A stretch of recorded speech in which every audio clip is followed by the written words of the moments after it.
Good afternoon, everybody.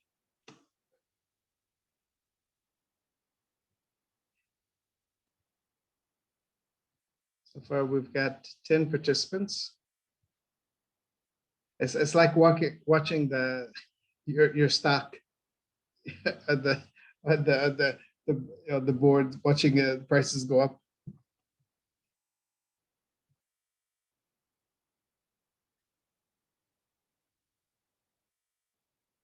Hey, Mahmoud, how you doing? Feda, can you unmute Mahmoud for a second?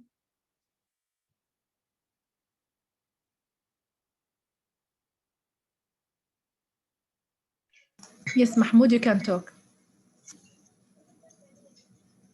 Hey, Mahmoud. Hi, how are you doing? Pretty good. How you doing? I saw a raised hand. I'm not. I don't speak English language. I speak Arabic in French. مش مشكلة. إن شاء الله أنت تفهم شوي. أسمع العربية قليلا لكن لن أستطيع أن أتكلم بالإنجليزية. أسمع الفرنسية والعربية فقط. الإنجليزية أسمع قليلا. Well, today's presentation is going to be in English, so that's what I could say. Sahlan wa sahlan. Okay. Thanks so much, Mahmoud. Okay, Feda? Okay, so this is going to be a different kind of presentation today. I'm going to go through a small preliminary part, and then I'm going to have an introduction part, and then we'll go to the meat of the presentation. And the topic is talking about de-stressing and goal-setting strategies. And what I'm going to do is I'm going to tell you some personal stories. And I think that you may find, I'll tell you what some of the part of my journey that I've been on. And hopefully you'll find some new ideas if you face similar situations. So my name is Shannon Glasgow.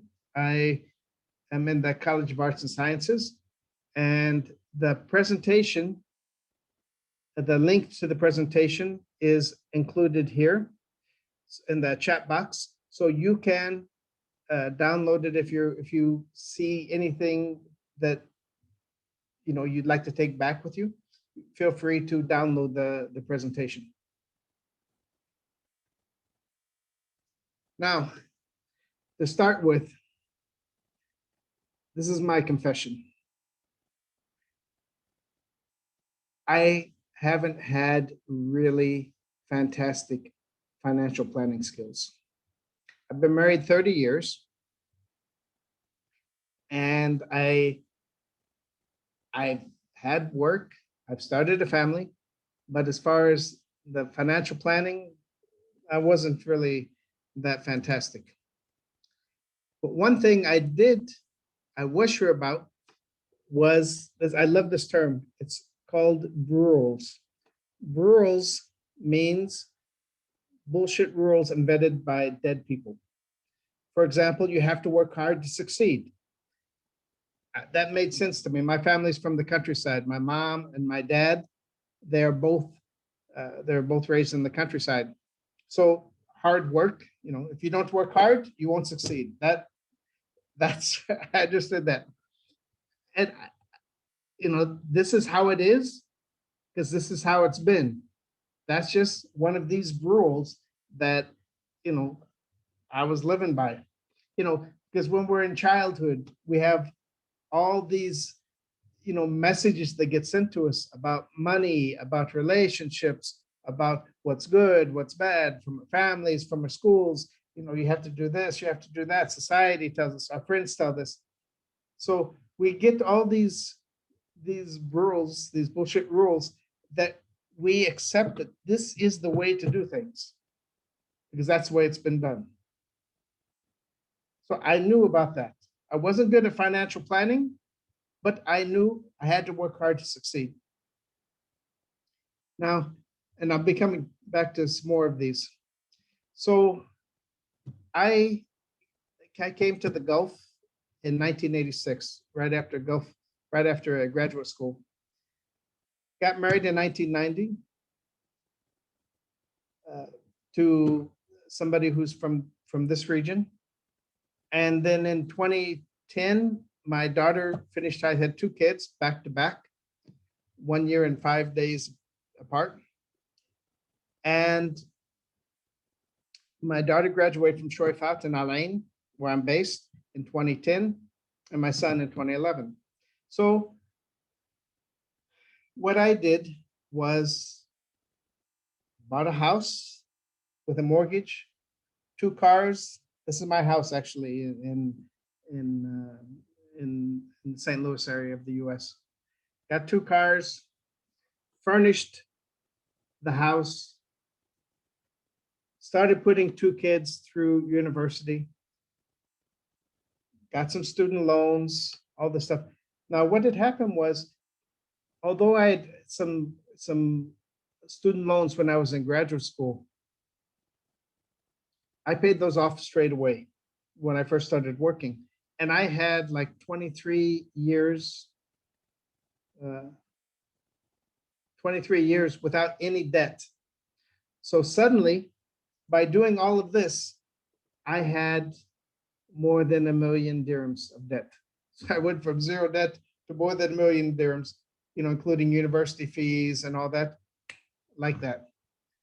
So the decade of 2010 to 2020 was my decade of debt. But I followed the rules. I knew that if I had this debt, I had to get as much overtime as I could.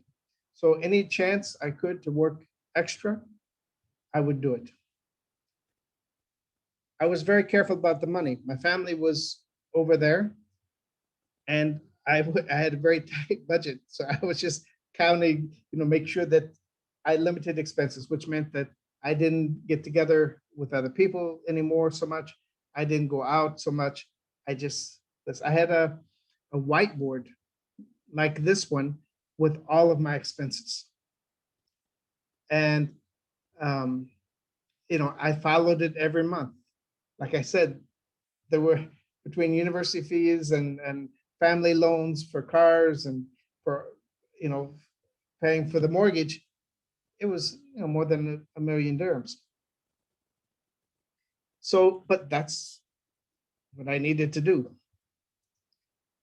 Another role, that's what the father or the husband's supposed to do. He's someone who sacrifices his needs for the family. That's the rule. So what happened was, I don't know if you know the movie Groundhog Day.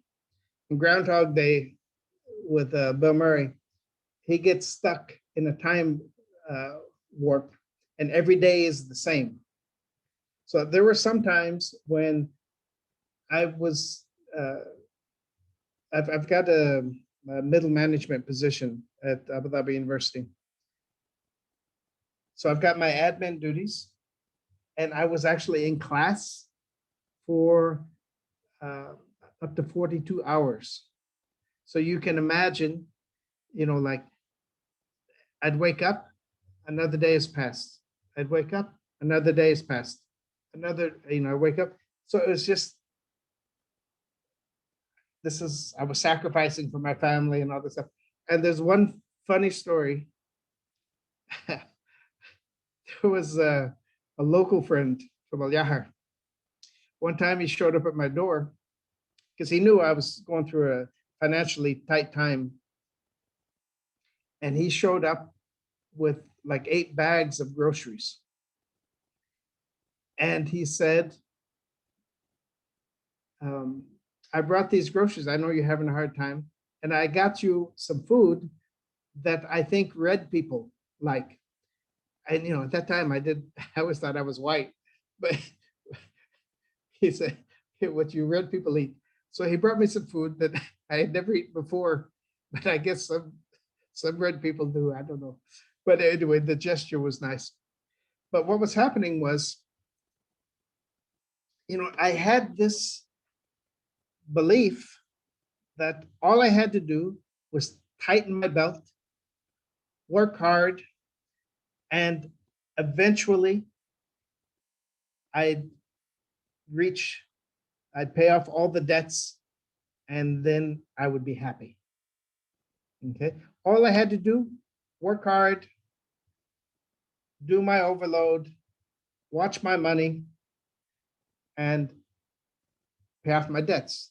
So that the forward gap between where I was now and where I wanted to be would narrow, narrow, narrow. And then I'd be on the road to happiness. I'd be debt free and everything would be fine. But actually, what I was doing was, I was miserable. I wasn't socializing. I wasn't going out. I wasn't doing much.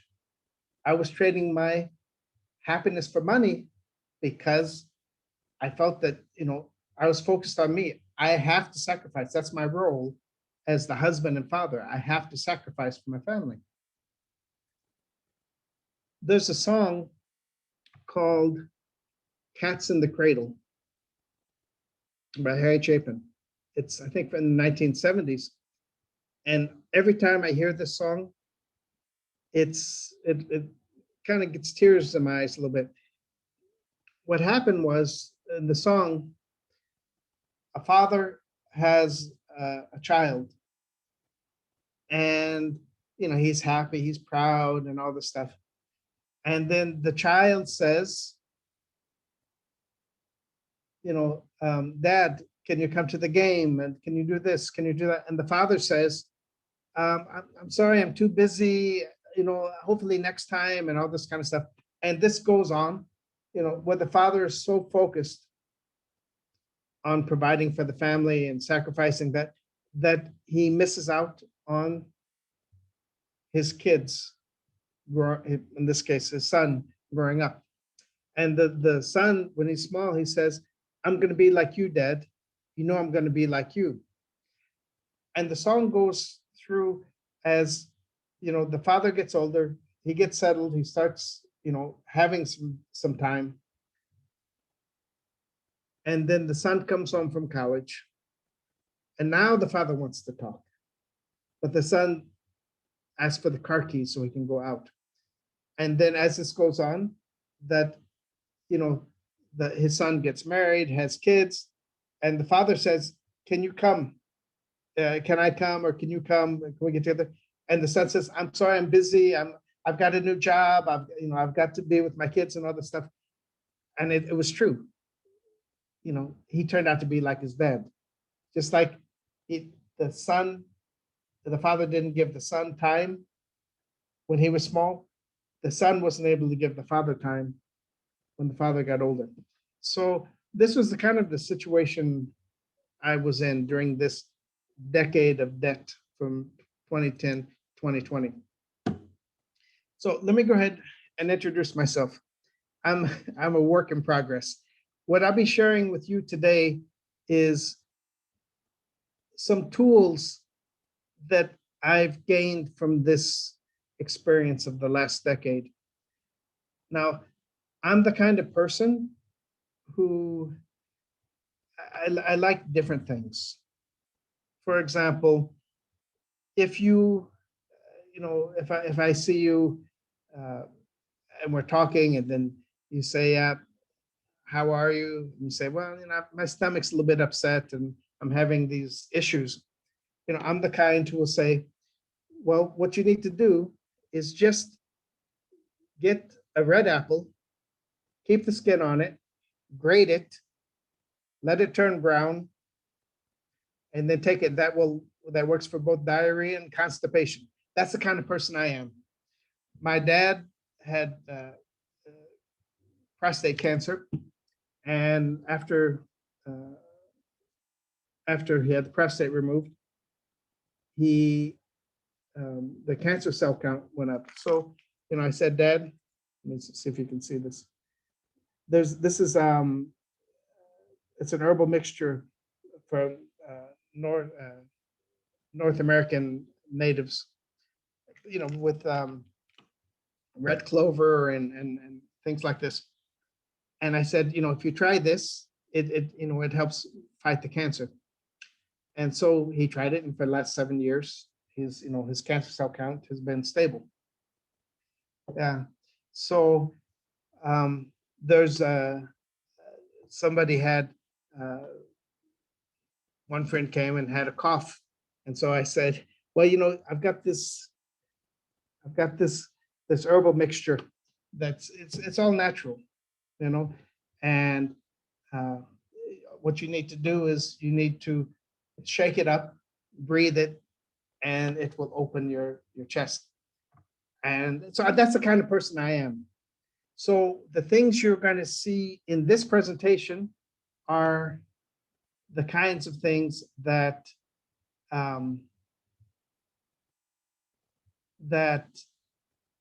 will be a little bit different. I see this comment about this differs from another culture in Islam, honoring parents is duty. Actually, at the university, when I've talked about some of these things, many of the students are also Muslim, and many of them have said their fathers are often too busy for the family. So, that's, I think that goes across, cultures. It shouldn't be, but that the reality is less times that happens. So what I'm going to share with you is, I came in May 2020, and I paid off all my debt. No student loans for the university. The mortgage was paid off. The cars were paid off. Any money I borrowed from my family was paid off. So I thought I would be happy.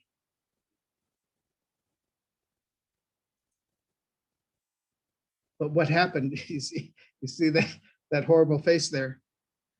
It was a non-event. And it's like, okay, it happened. And I was confused. How, when you've got a big achievement like this, where you have no more debt, how come I wasn't happy? I was thankful, but I wasn't happy. And this really confused me, because it just didn't make any sense. I had this image. Okay, 2 more years, I'm going to pay that off, and I'm going to go have a nice dinner. I'm going to do this and do that. Nothing. The day passed, and the next day was the next day. So in life, we grow according to this Buddhist philosophy. We've got Kensho moments where we grow through pain and struggle, and that's where I'd been that decade. Then we've got Satori moments, and that's growth through insights and enlightenment. And I had enough Kensho moments. I had enough pain. Now I wanted new insights so that I could grow to figure out why I wasn't happy. So I looked at some of the training that I had done in the past, and this organization, mindvalley.com, has so many personal development training programs. They've got an annual subscription fee. It's around just under $600, but the number of courses that you have access to are just wonderful. And what actually, before I mention that, you see up at the top this magnet. One of the things that I took from this course that I use in my classes from time to time is, our minds are so powerful, and we don't realize it lots of times. So what I'll do, and again, this is from this Marissa Peer, is I'll have everybody stand up when we were face to face, have them close the eyes, and then I'll say, look, I've got this magnet in my hand. Maybe in front, maybe left, maybe right. And I said, it is really a strong magnet. And I'll be going through this process, and it's pulling you, it's pulling you, it's pulling you to the left, it's pulling you to the right. And then I'd ask students to open their eyes, and then, they'd be leaning this way, they'd be leaning this way. And I said, look, the thing is, there was no magnet, and still you took this action. So if that happens, then imagine what we can do with our minds. Anyway, so I took this course earlier, and I remembered a story about a guy a true story, one of her clients who was very rich, but he was never happy. He'd buy a car, Lamborghini or whatever. He said, I'm going to get this car. That's wow, like that. And then he just, it wasn't happy. So the story, he did eventually find happiness when he got away from material things, but that's not a story. But I kept saying, this is like me, like with a mortgage and kids through university and this, I kept looking for something else. And then what I found was that I was following the if-then model of happiness. If this happens, then I'll be happy. If this happens, then I'll be happy. But the problem with that is that it always moves. It's like the end of a rainbow. You never reach the end. So as soon as you finish this, then there's another if then. And that started to give me an idea of one of the reasons why I wasn't happy. Because I associated paying off debt with happiness. Now, I like this diagram because it kind of reflects how I was. At the beginning, I was excited. We bought a house, we bought cars, 2 cars, we furnished it. The kids were in university. This is great. My wife, it was the first time that my wife and kids had really lived over there. My wife is from Syria, raised in Egypt. And the kids were born in Saudi and grew up here. And step by step, these limiting beliefs about sacrifice. I have to do this. My wife, she's saying, okay, so you said you're going to come back in 2014 once the kids finish university. I said, but and I don't know if anybody else has been in that kind of position, but I kept saying, but we have these debts. I have to do this. Like I was focusing on my sacrifice, and they also needed me, but I was just focused. This is what you do. Take care of your family, pay the bills, blah, blah, blah. So this idea of limiting beliefs is really interesting because it's something that we all have, because it's like the rules. We're conditioned to believe certain things that may not necessarily be true. For example, I understand why I've got the limiting belief, or have the limiting belief of you have to work hard to succeed. My family came from the countryside. You had to. If you didn't work hard, you'd die. That's how it was. But lots of times, these limiting beliefs prevent us from reaching our potential. Now, how do you know if you've got a limiting belief? Well, there are a few things you can do. One is you just become aware that you've got them. Just like, for example, don't eat all your food because people in wherever are starving. Okay, so you've got these ideas that, how can I say this? Don't buy expensive stuff because, you never know when the money's going to stop. We have all these kinds of beliefs that come in. And if we just look at, some of the, like, write some goals and say, list some obstacles and why you can't do that. I can't do this because I don't have the ability. You may need to go through a few levels of whys and levels to get there. I don't think this would work because it requires blah, blah, blah. And I don't really have that. These excuses that we make, those are limiting beliefs. Okay. An interesting way to test if you have a limiting belief, and you guys, if you want to, you can do this in your free time, is you put your fingers together like this, and you interlock them, not too tightly, but not too loosely. And if you say, for example, my name is, and say your real name, and just give a light tug, what happens? My name is Shannon. My name is Ali. My name is Shannon. My name is Ali. It just, the link between the subconscious and this will open up. I've got one of my closest friends here, a local guy. He belongs to one family, but he associates more with the sub-clan of that family.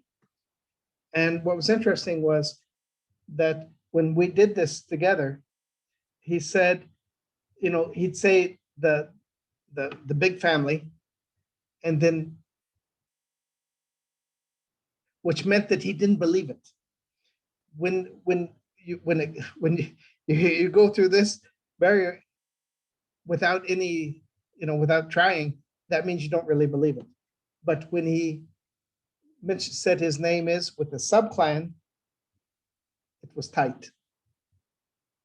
So this is something you may want to try on, just to see, sometimes we say things, but we don't always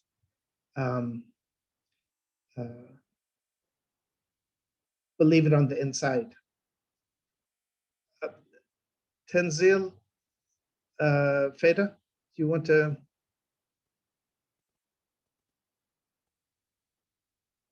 Yes, Tanzil, you can unmute yourself. Hi, Tenzil. That's okay. You got it? Okay. So basically, when you do this, if it's something you believe from the inside, it will stay locked. If it's something that you don't really believe, you can do this with nationalities, whatever, then it will open, because the link between subconscious and you must will just say, that's not true. Now, there's another variation of this. And again, everything except, for the chart, everything that you're going to see here, I've done. So it's not something I haven't done, except for the goal buddy. I haven't done that.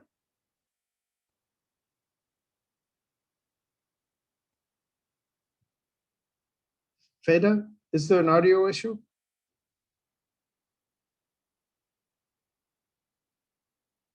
I think not. No, Mr. Shannon, it's working fine. Okay. Seems like Marco was having. I'll check with him. I'll check. Okay, thanks. Okay, so there's another course, and again, this is from Mind Valley. If you're into this kind of stuff, Mind Valley is a great resource. I've started this course, but I haven't finished it. But they also do a kind of exercise on muscle testing. Instead of using this, they do the arms. They put the arms out, and it's the same kind of thing where, like if you actually believe it from your subconscious, then your arm will go down. If you don't believe it, your arm will go down, just like the fingers will open. And this is a really interesting course because I love this kind of, energy medicine. I've got a biofeedback machine here that I use where I hook up with the sensors and, to help clear the energy channels and all this. So there's another very interesting tool, not only for limiting beliefs, but also for stress, for different kinds of health issues, and that's called tapping. And the place, I've got this book, I've taken, some of the workshops, that's from the tapping solution. And basically what you've got here, you've got some energy points at different parts, here, here, here, here, here, here, here, and here. There's some slight variations about this, but what happens with tapping, and I do this sometimes myself, is, you have 4 fingers and you start here, and it's kind of a self-talk. And what I like about this is that it always calms my, if my brain won't stop and it's on the negative, stress mode, anxiety mode, things like that. This one, tied in with breathing, it helps me shut my brain up, brain down, whatever.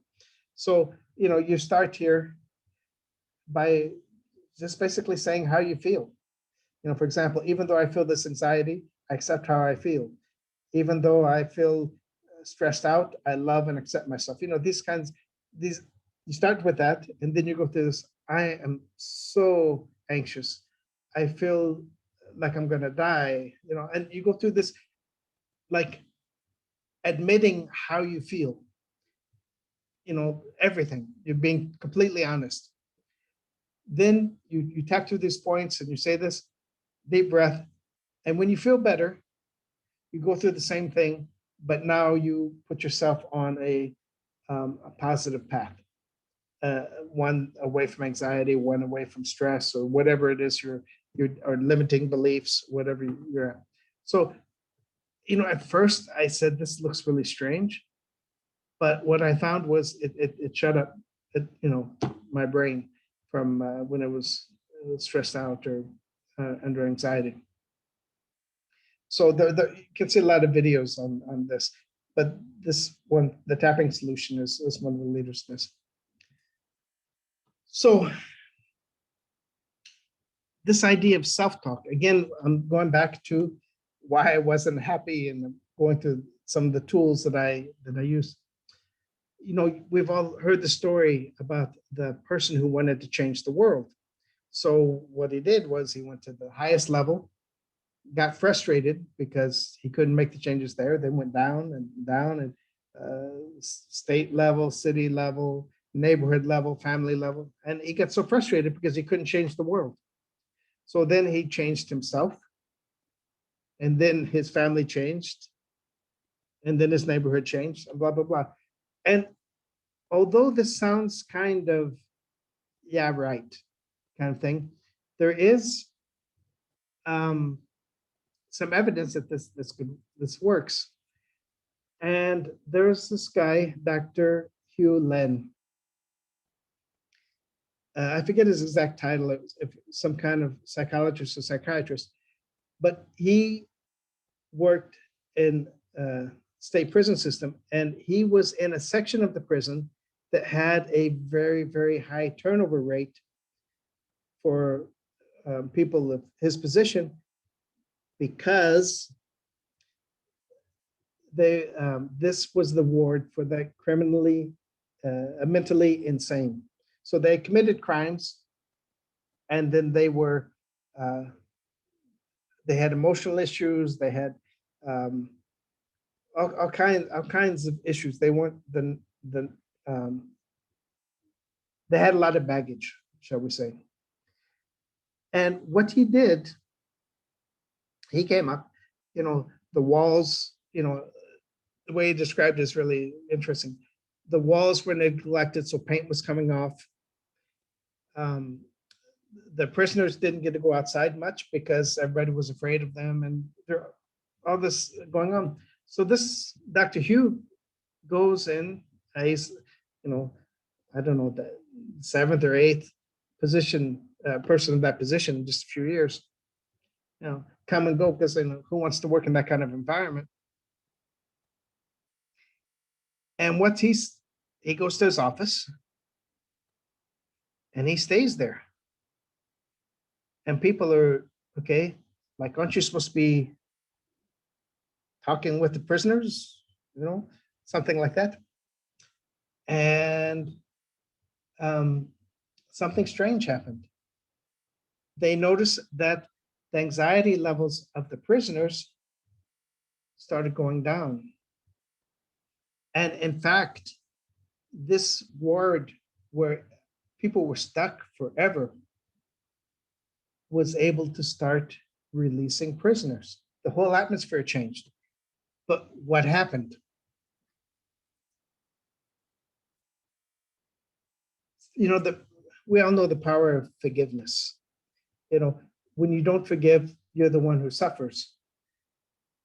And when you do forgive, you can't undo what happened in the past,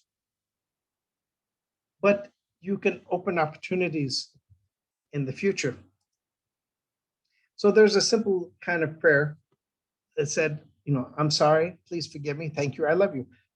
What this doctor was doing, Dr. Hugh, was he was going over the records of all the crimes and horrible things and whatever happened. And he was doing these kinds of exercises. And he was changing himself in relation to the prisoners. And of course, when he changed himself, then there was a reaction from the prisoners. And that it was a nice story. But the funny thing is, it's a very simple one. And sometimes when I'm driving, I will say this small prayer. But the funny thing is, when I was younger, I remember hearing about Prince Charles from the UK talking to plants. And this is really crazy. But here I am. Let's say, I haven't been getting enough exercise and I've been eating more than I should. I would be there in my car talking to my stomach, saying, I'm sorry, stomach. I know I'm giving you a hard time. Please forgive me. I'll work on this. Thank you, and I love you. And I would be doing that, and I actually, it made me feel better. I don't know, maybe it was up here, but it made me feel better. So what I just talked about now are just some alternative strategies for dealing with limiting beliefs and for using self-talk to improve the way you feel inside and the way you look at the world. Now, I ended up taking a course again. Why wasn't I happy? Still focusing on this. And actually this course, and these are 30-day courses where every day you've got, it's just 20 minutes or so. And you've got some exercises to do and this. And it's by Vishen Lakhiani, who I've been following for at least 8 years when he first got started. He's based in Malaysia. And I took this course because I was kind of getting an idea, but I still didn't know what was going on. Why I wasn't happy when I paid off my debts. One gem that I came across was this Paradox of Intention by Sandra and Taylor. And she said, you've got to have goals. Okay, I had goals. buy a house, get a, with a mortgage, pay off the debt, buy cars, furnish house, get the kids through college. I had goals, but your happiness cannot be tied to those goals. And this is what kind of opened my eyes that that's what I did. When I do this, I'm going to be happy. So you have to be happy before you get the goals. It's not these outside things that will make you happy. If you're inside happy, then you will see the world in a different way. And one tool that I got it's called the reverse gap. And basically, don't tie your happiness to the future, because that kind of leads to anxiety. Will I get it or not? Instead, and that's what I was doing. Once I paid off the mortgage and pay off the bills, it's going to be fantastic. The reverse gap says, rather than look forward, look backwards, which I never thought about doing. I wish I had, come across this before. Rather than say, how far do I have to go between here and where I want to be?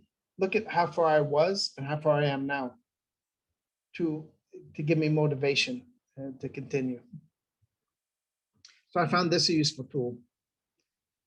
Lao Tzu, an ancient Chinese philosopher, said, if you're depressed, you're living in the past.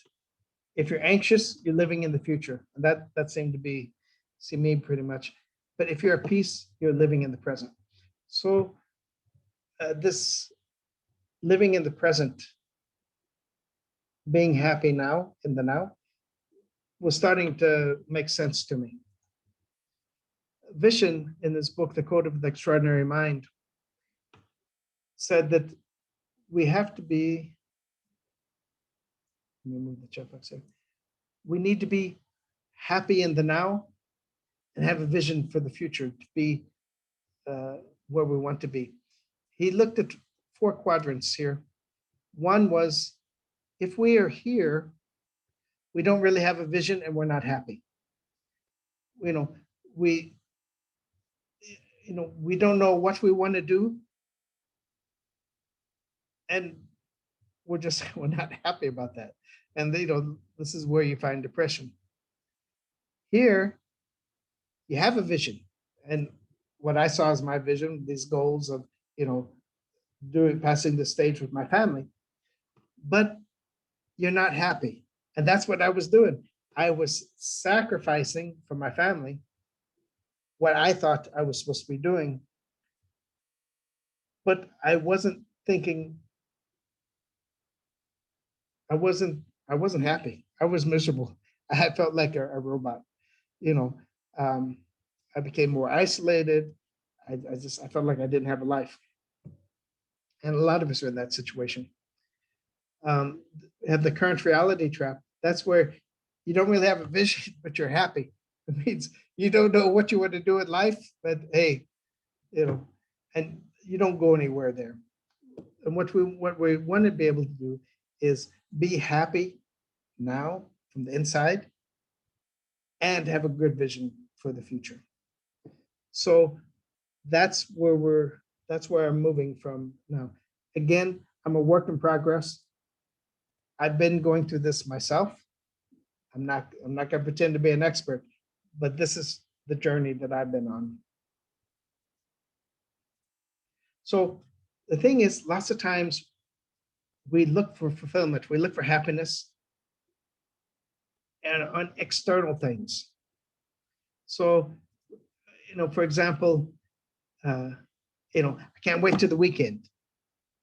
I'm going to have, I'm going to enjoy the weekend and then, go back to reality. So, I'm going to get a car. I'm going to get, I'm going to, get that, do that. And that's just temporary happiness, but it's not coming from the inside. For happiness in the now, we have to look on the inside. And that's, if we're happy on the inside, it's like the guy who wanted to change the world. your world changes. Again, I'm working on this. I'm no expert on it, but I'm working on this. This is what the direction that I've been going for the last since September. So, according to Vision, happiness comes from three main sources: unique experiences, personal growth, and activities that give meaning. So on the left, I studied here in the UK for a year. That was a unique experience. On the right, I'm active in Toastmasters, which is an international public speaking organization. In fact, last night I was in a virtual meeting with my club in Abu Dhabi. Tomorrow, I'm a judge at a speech competition in Dubai, but from online. And then on Saturday, there's another contest. I'll be a judge for Lebanon and Jordan, because we have clubs all over, and we have different levels of competition. So by participating in Toastmasters, I've had a lot of. By the way, I know picture may not come through clearly, but I'm the second guy from the left. But I have grown, and I've had many good experiences here. Volunteering, experiences that give meaning. And the middle picture, this is helping to build. Like I said, I like alternative medicine, alternative health, alternative housing, and this was a straw bale house that I helped build on a Native American reservation. We built a single one-room house with straw, mud and clay covers like this, and green roof in 6 days. And that's what I did there. So it said that happiness comes from three sources: unique experiences, personal growth, and different kinds of activities that bring meaning. So going back to the paradox of intention about the goals. We still have goals, but coming from a position of happiness from the inside, happiness in the now. And what I realized was that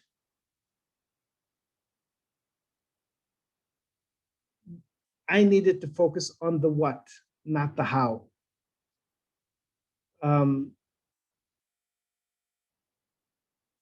For example, the what was becoming debt free.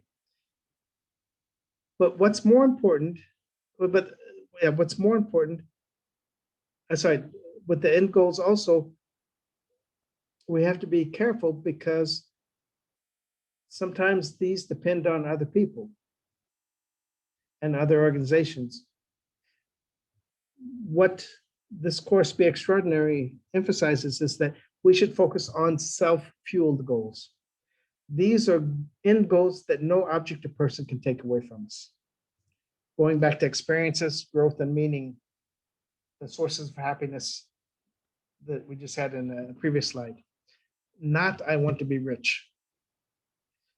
Because I want to be rich may depend on, you having a job, or it may depend on other people to help you do that. You don't have control over that. I want to have a good job. Well, that depends on other people. I want to lose 20 kilos. Well, you're going to be really frustrated if you don't reach that. So those are not good examples. Those are goals, but they're not self-fueled goals because you don't have complete control over that. So the self-fueled goals, if you say, for example, I go to bed every day expressing gratitude for who I am, nobody can take that away from you or from us. I wake up every morning in a good mood. This programming, this much of programming. Earlier I referred to this magnet that could pull people different directions. There was no magnet, but the brain thought there was. And if we have these kinds of attitudes inside, then we can start living them. Growth. I'm growing and learning something new every single day. Nobody can take that away from you. Nobody can say, hey, you better not learn anything today. You know, so these are some kinds of self-fuel goals, and this is where I'm really focusing more on now. I'm focusing on, like making the changes inside again, so that the way I approach the world will be different, and my world will change as a result. Because what I found during that decade from 2010, the decade of debt, was that lots of times we focus, well, we've got the rules. You know, if you're going to buy a house, you get a mortgage.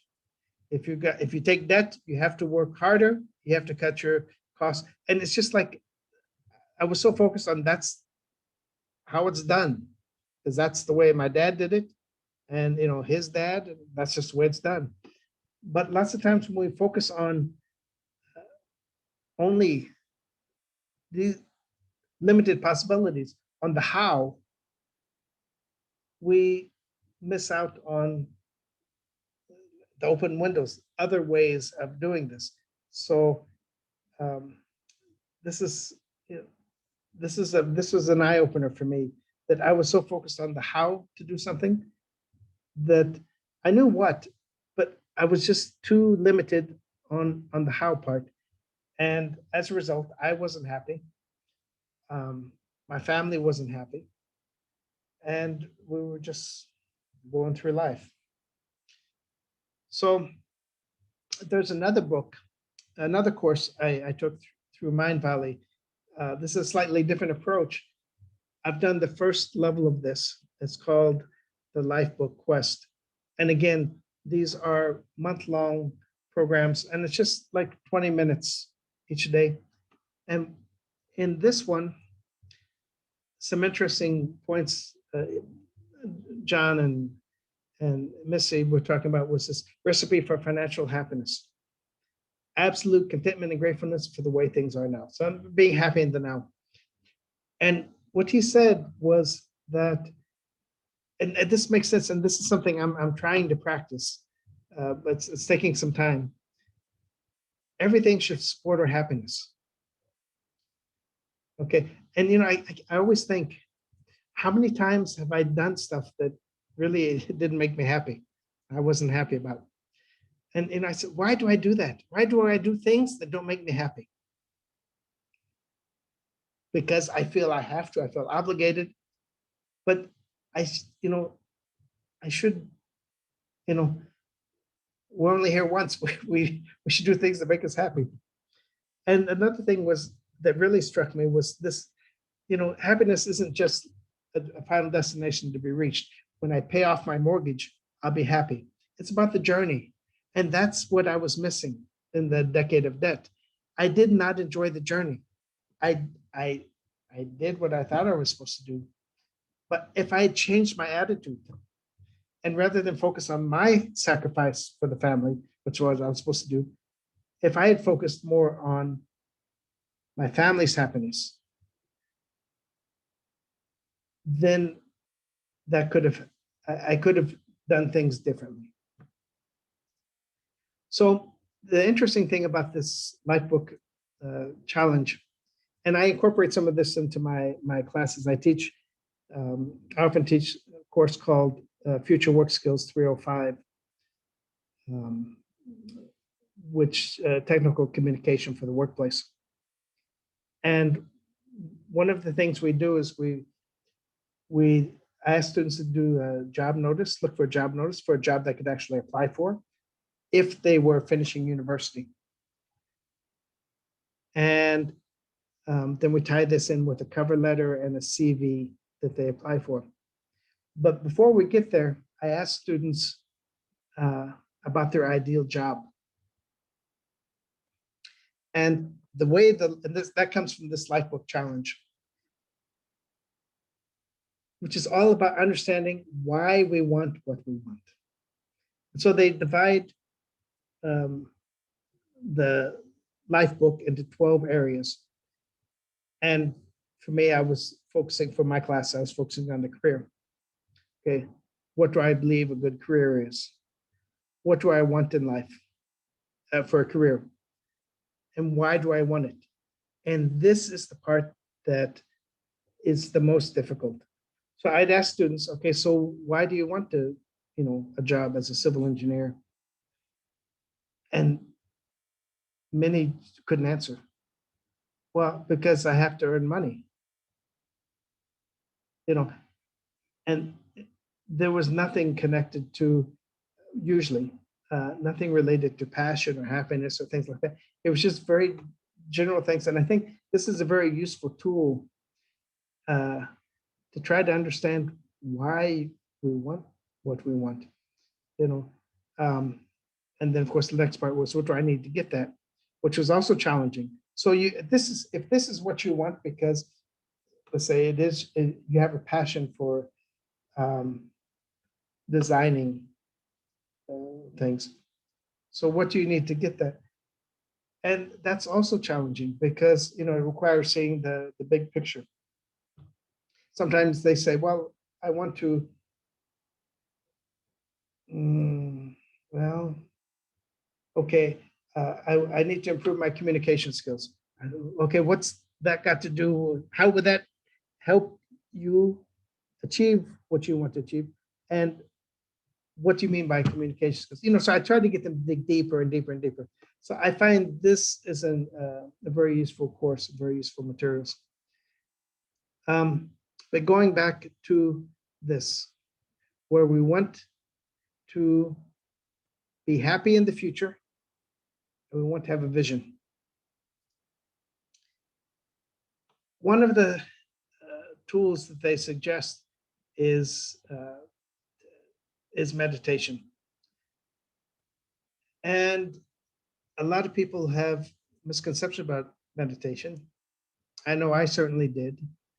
But what usually happens during meditation is we're in a normal beta stage, and they start the backward counting or going down some steps, whatever, to reach an alpha stage, where the alpha stage, that's where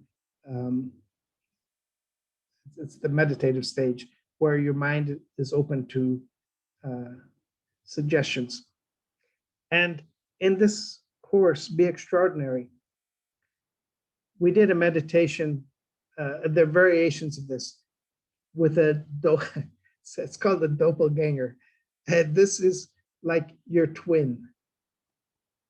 And there's one variation where you go to your older self. You have another variation where you go to your younger self. But in this one, we did our twin, except our twin had all the answers. So we go through the meditation, we go down, down, and interstate, and then now you're having a conversation with your twin who knows everything. And it's interesting what comes up when you're in this state, because for me, it was, I find it very useful, and I'd like to do this kind of meditation, every few weeks, because it just kind of keeps me grounded. And then at the end of this conversation, you hug your twin who knows everything. And for me, actually, when I did that in the meditation, I actually got tears in my eyes, because he had all the answers, and that's just what I was looking for. So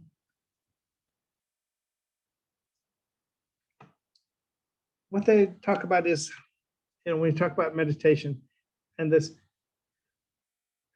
talk about the left side of the brain, the right side of the brain. Well, the right side is where intuition comes from.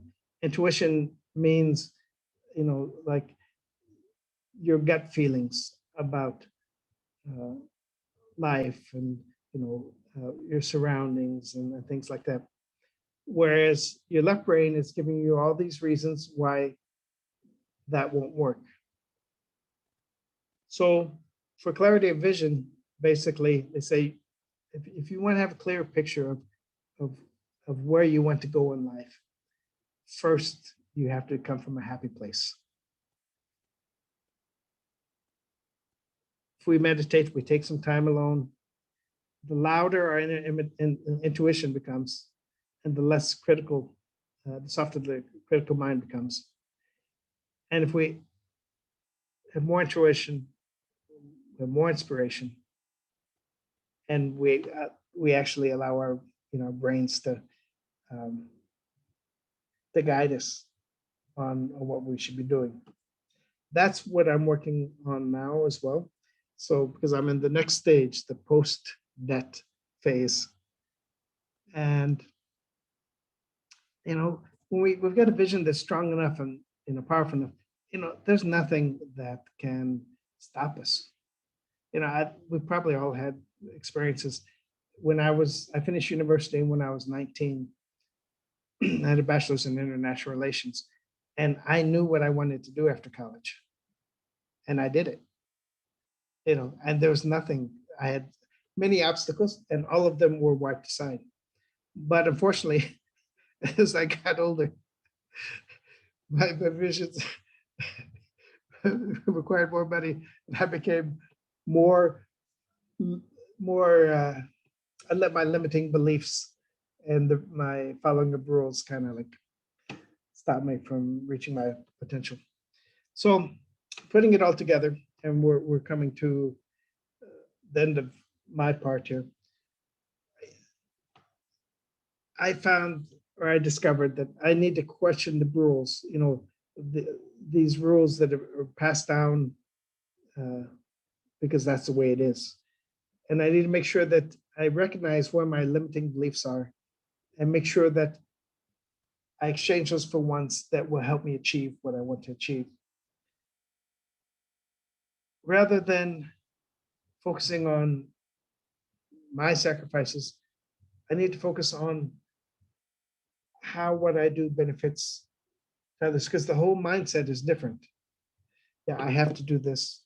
It's okay. I can be miserable. That's what I'm supposed to be doing.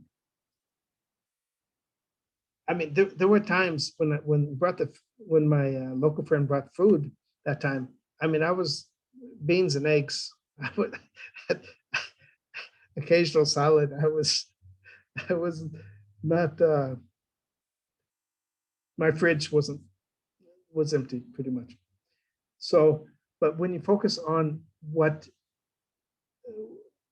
how others benefit from your actions, then the whole mindset changes. Another area I need to work on is avoiding trading happiness for money, because it's just not worth it. This decade, I was in my my 40s at the beginning, and then I woke up, and now I'm 58. So it's just like, where did the decade go? So I need to aim for more Centauri experiences rather than Kinshal experiences. Centauri meaning growth through insight rather than growth through pain. Need to work on the self-fuel goals to have the experiences that I want in life, and be the kind of person I want to be. And self-fuel goals, nobody can take them away. The mortgage, the whole mortgage thing. Again, my wife's not from the U.S., and one of the things I was always worried about was that, okay, what happens to me? Then how is she going to pay the bills? Because there was basically one income. And I came from a position of fear. And when you come from a position of fear, then you're not really, you're not living your potential. Number 6, be happy in the now. And this is so important to me. It really hit home. Don't attach happiness to things and to, reaching achievements and goals. Come from a position of happiness, and then the whole world changes. Number 7, I still have to work hard about whatever I let into my life supports my happiness, and that meditation helps me to reach that quiet spot so that I can do that. Some useful tools, again, the muscle testing, the tapping, the self-talk, the realization that happiness, you have to be happy first, and again, not attach it to outcomes. The reverse gap, if sometimes I get frustrated, I can, rather than look at what I don't have in the future, I start from the past and see how far I've come. Again, self-fuel goals based on unique experiences, personal growth, and activities with meaning. The life book is another excellent tool, and meditation for greater vision. Just 1 second, Dr. Alia, and I'll be right with you. So, basic, thing is, only limitations are those we set up in our own minds, and that's certainly an experience that I've had. Okay, so yes, so Faida, can you unmute Dr. Alia?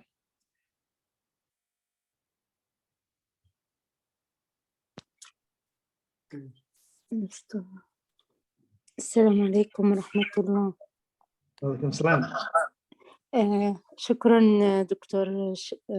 دكتور. أنا فقط لدي مداخلة باللغة العربية، ممكن؟ Faida, could you help? أنا أفهم شوية بس مش Yes, sure. Dr. Ali, yes, please. يعني شكرا، معلوماتك كثير جميلة. فقط أنا عندي مداخلة بالنسبة للوصول إلى السعادة الحقيقية. مثلا تكلم الدكتور عن بعض التقنيات والاستراتيجيات اللي ممكن نعملها، بس بدي ألفت نظره إنه إحنا كثير يعني ممكن غذائنا يأثر على مزاجنا. فإذا كنا عم نتغدى تغذية صحيحة بعيدة عن يعني الوجبات المضرة، ممكن هذا يعني يكون له نوع من الفائدة على مزاجنا وتحقيق السعادة. ممكن الترجمة هاي وبحكي الفكرة الثانية. Yes, sure. So, Mr. Shannon, Dr. Ali is saying there how food is connected, how what we're eating is affecting our mood and our happiness. She's finding a great relationship between what we're eating and our mood and our happiness. One time I did the eat for our blood type diet. I was on it 6 months. Don't ask me why I didn't continue it, but I noticed the same thing.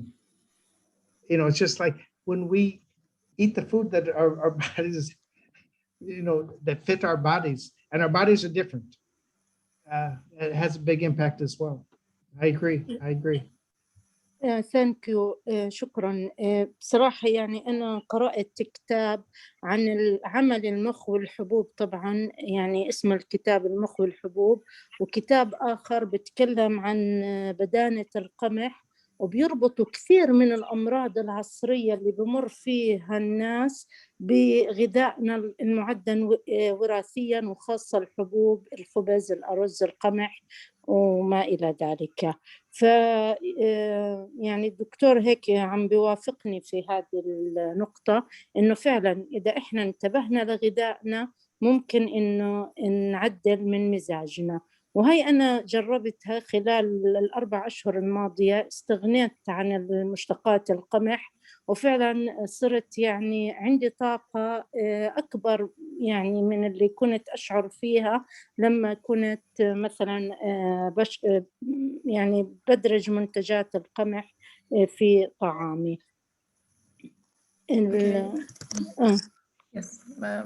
دكتور علي، بتحب تضيفي شيء ثاني؟ الأمر التالي بس إنه الدكتور يعني هو خبرته كبيرة في العالم العربي، كثير يعني حلو لو مثلا يطلع على استراتيجيات النظام الإسلامي في حديث النفس، في السيطرة حديث النفس، في التفاؤل بالسعادة، في الرضا الحقيقي بالحياة، في بعض المعتقدات اللي تنبع من الإسلام وبتحقق السعادة الحقيقية. يعني أنا حبيت لو مثلا هو ذكر التأمل كاستراتيجية، ذكر بعض التمارين اللي بيقوم فيها في الضغط على العضلات. الرسول صلى الله عليه وسلم أعطانا أيضا بعض التمارين اللي ممكن يعني نخفض فيها ونثبت مستوى الإزعاج أو نحافظ على مزاج جيد. التسبيح، الاستغفار، الصلاة بحد ذاتها، الأوراد القرآنية، الدعاء، كل هذا بيعمل فعلا على وجود مستوى من الحياة الجيدة والتفاؤل. شكرا لك. Shukran, Dr. Ali. Shukran. So, Mr. Shannon, she's talking about how in Islam we have a lot of things that you mentioned today in this workshop that is really supporting the same idea regarding like meditation and all of these things you suggested. It's also like in Islam we find that, and it's like if we follow these things, these strategies, we can like control the stress in our life and we can be more happy. Yeah, and but lots of times I think sometimes we get busy and we forget, and that was my case. I thought that this is what I needed to do, but I ended up being unhappy. My family was unhappy, and I thought I was doing what I was supposed to be doing, but I was coming from the wrong place. And when you come from a place of gratitude and happiness, everything's different. And that's the mistake that I made. Yeah, but let me just add two things here. One was that her point was very interesting because I remember before I came to the Middle East, in the UK, the village near where that building was, I remember one of the farmers saying that we should have 1/3 when we eat our stomachs, 1/3 food, 1/3 liquids, 1/3 air, something like that. And then I remember later when I came to Saudi Arabia, the same thing. And I think, I don't know if that's religious, something that, had been said or not, but it was just interesting how, these wisdoms can cross cultures. That's why the other thing, when I first started planning for this, I was going to go another direction. I was thinking about some exercises that I do. For example, if I get stressed in my stomach, what I do is I lie down, I raise my head, I raise my legs until my body shakes. And then I rest and I do it again. And that helps me de-stress, because it helps the stomach, the energy in the stomach to move. I'm not talking about, the stress, the butterflies. And I was originally planning to talk about strategies like that. But then when I started preparing, this is the direction I ended up going. Okay, I think. ست فداء معلش، العفو دكتور دكتور ست فداء هو بيتكلم عن بعض الاستراتيجيات اللي مثل يعني الضغط على أماكن يعني الأعصاب أو ما إلى ذلك. حتى عندنا في الإسلام يعني السجود يعتبر استراتيجية للتخلص من الضغط والتوتر. الوضوء، استراتيجيات الرسول صلى الله عليه وسلم نتكلم عنها لما الإنسان يغضب، إذا كنت يعني واقف اجلس، إذا كنت مضطجع قم. فهذه مثل الاستراتيجيات هي بتصب في تحويل منحى الطاقة السلبية. يعني الإنسان شو اللي بيأثر على مزاجه أو بيدفعه للمزاج السيء؟ هو وجود مدارات من الطاقة السلبية حوله.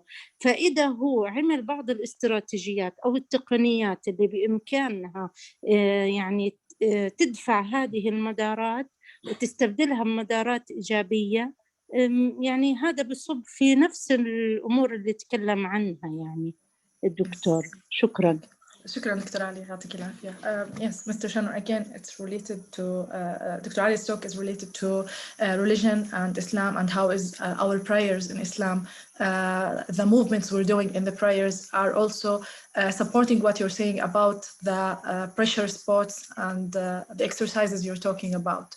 So it's all supporting the same idea how to release the negative energy from our bodies, and that's how we help ourselves to get better and remove the negative energy and be in a better mood.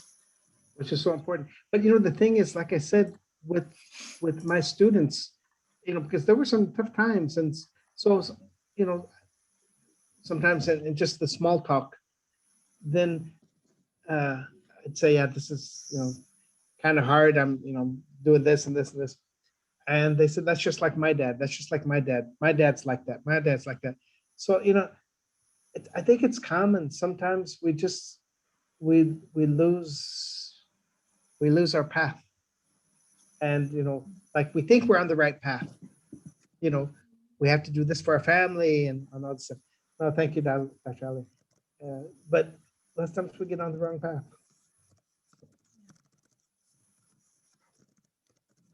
Any other questions or comments? Like I said, I'm not an expert. I'm a work in progress. Oh, we have Muhammad. Huh? Muhammad. Mhm. Okay, the hand, he removed the raised hand. So no more questions, I think, Mr. Shannon. What happened with Mohammed Rabai? No, he just lowered the hand. I don't know. Okay. He raised his hand again. Again, okay.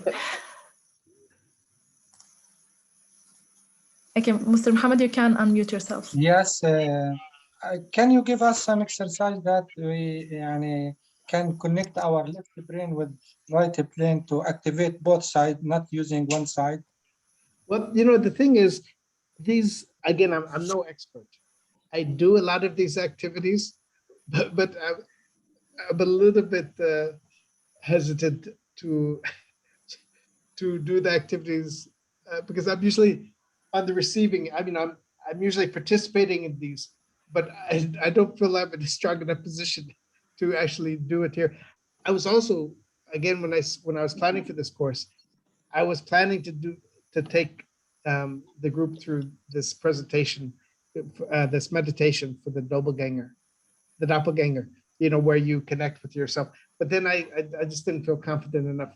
I've done it many times, but I've never done it with other people. I followed, but I haven't done it. So perhaps next time. Okay, thank you. Sure thing. But it's a good point. Okay, Mr. Shannon, no more questions. Thank you.